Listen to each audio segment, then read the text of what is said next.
Day 2, hookup number 3. In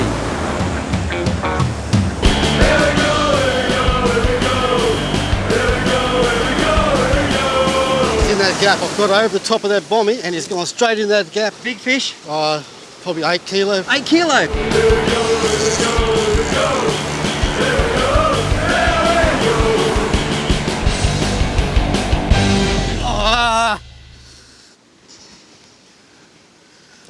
Sorry about it.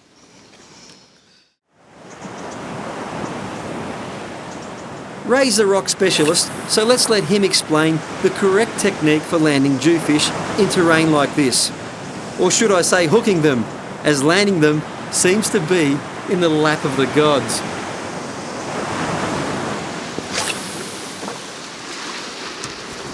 So what I'm trying to do here, guys, is trying to make sure that I come into a structure area where my plastic is presented right on the edge of the bommy. So what I'm working on is trying to get the waves and the current to keep your plastic into a zone, using the current, using the waves to push the plastic into where I want to be, where the fish are going to be holding. If it's out in the middle of nowhere, that's where your fish ain't going to be. If I use the current right, I can let the plastic do what it wants and just do little twitches.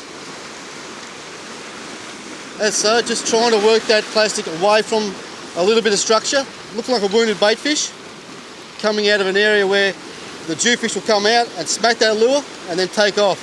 Once my cast action is out of the road, I'll retrieve that in and try it again.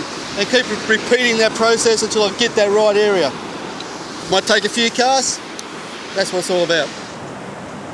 The hookup rate on bait is a lot better, but not as rewarding.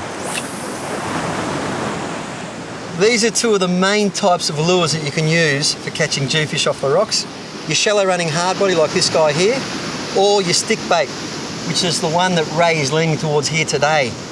It's a 6-inch long white plastic. Lots of brands will work so long as it flies through the air nice and straight, doesn't buckle or spin. He's got on that a 1/4 ounce jig head, which is 7 grams in the metric scale. Nice, stiff, thick hook there that's not going to bend when you give that pressure to the dewie that you're going to need to get him out of the rocks.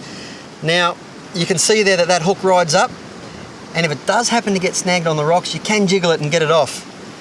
That's the lures. You use the same type of rod for both. It's a 10 to 15 kilo spin stick, 15 kilo mainline braid, 15 to 20 kilo fluorocarbon leader, a short piece, so when you cast, the knot doesn't have to rattle through the rod, through the guides there. You can get a big long cast out, which is exactly what you're going to need.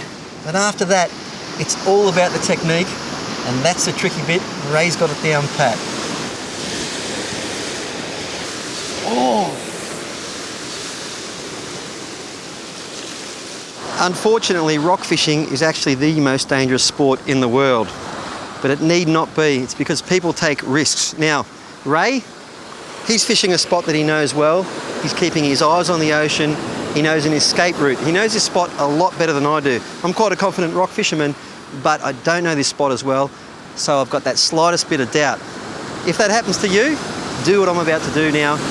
Fish the beaches instead. They're a lot safer. You'll catch similar species where the sand meets the rocks, things like brim, flathead, jewfish, tailor. They'll all hug that little bits of feature that where the sand meets that structure. So, if in doubt, fish the beaches. There's plenty of them in this country.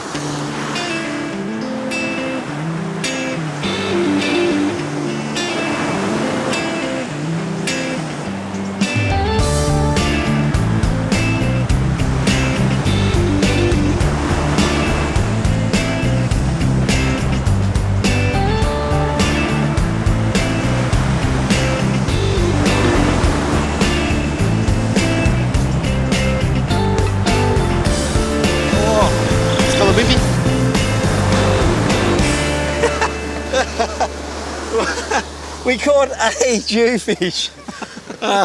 It's only a very, very small one. We're looking for guys that are twice, 3 times this big. A little baby jewfish. Mate, do you know why they're called jewfish there, Ray? I think explain? Because of coming back to the old days of where the old salts used to find the jewels in the jewfish. And if you went around to your mate's place, you say, did you get any jewels? And that was